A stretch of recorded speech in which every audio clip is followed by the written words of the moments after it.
Video will show you how to apply HO's Polyseal CR to a standing metal roof system with vertical seams. Polyseal CR is a butyl-based tape.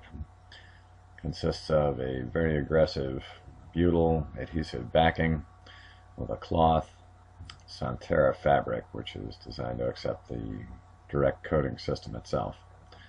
First step you need to do is to measure out the appropriate amount of Polyseal, cut that tape to length, making sure you've got a good clean seam there at the end, and then you're going to remove the release liner, which is the clear plastic liner on the back.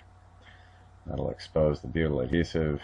You want to peel away, in this case, just enough to overlap that seam by about 2 to 3 inches. Now you're going to take that tape and apply it over the seam, overlapping again by about 2 to 3 inches. And initially you're just going to apply light finger pressure to try and work that tape out and avoid any possible bubbles or fissures or fish eyes as you're applying that tape along. You're going to work that tape into the corners of that seam, again trying to avoid any air bubbles or any pockets of any sort in there. Good even finger pressure all the way along. Once you have that taped down and tight, now you're going to take your rubber roller, in this case you want to use rubber, not a steel roller, and apply about 15 pounds of pressure all the way along the face, and especially important to seal the edges of that tape. Working around that joint, make sure it's good and tight. Here we'll show how to apply the HO Polyseal CR to a horizontal seam where the two roof panels will overlap horizontally. Again, you're going to get your Polyseal CR set up, cut to the correct length. Use your tool to cut it to the length that's needed. Make sure you've got a good overlap on the end that's going to overlap the existing tape. You want to go by at least 2 inches overlap. In this case it's a 3-inch wide tape, so you want to peel back about 3 inches of that release liner. Overlap the original tape that's been laid down. Work that tape again into the corner. And using your fingers, work that tape up and over the joint. Again, being careful not to trap any pockets of air or bubbles in that tape as you're moving along. Remove all that release liner and then work it out to the best of your ability using your hands.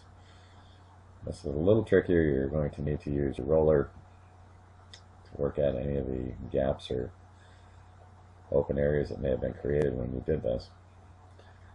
And because it's a critical application here, you're really going to have to apply a little more pressure and work it all around all those different joints.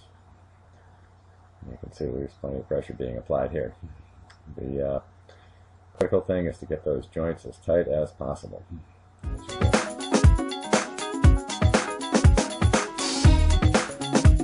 Here we'll show how to treat the various screws that are going through the roof with a die cut shape. We can cut that shape to almost any size you'd like. In this case we're using a 2-inch diameter round.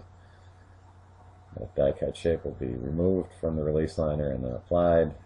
Center that on the screw. Work out the perimeter all the way around the edge of that circle that you're going to apply. And then using something like a flat applicator tool, work out all the little bubbles and fissures that may have been created when you applied that disc to the top of the screw. And again, the most important thing is to make sure that your edges are good and tight. Once all your seams are covered and all your screws are covered with the various discs, you're ready to apply your coating. You'll wind up with a very nice uniform finished product and a good tight roof.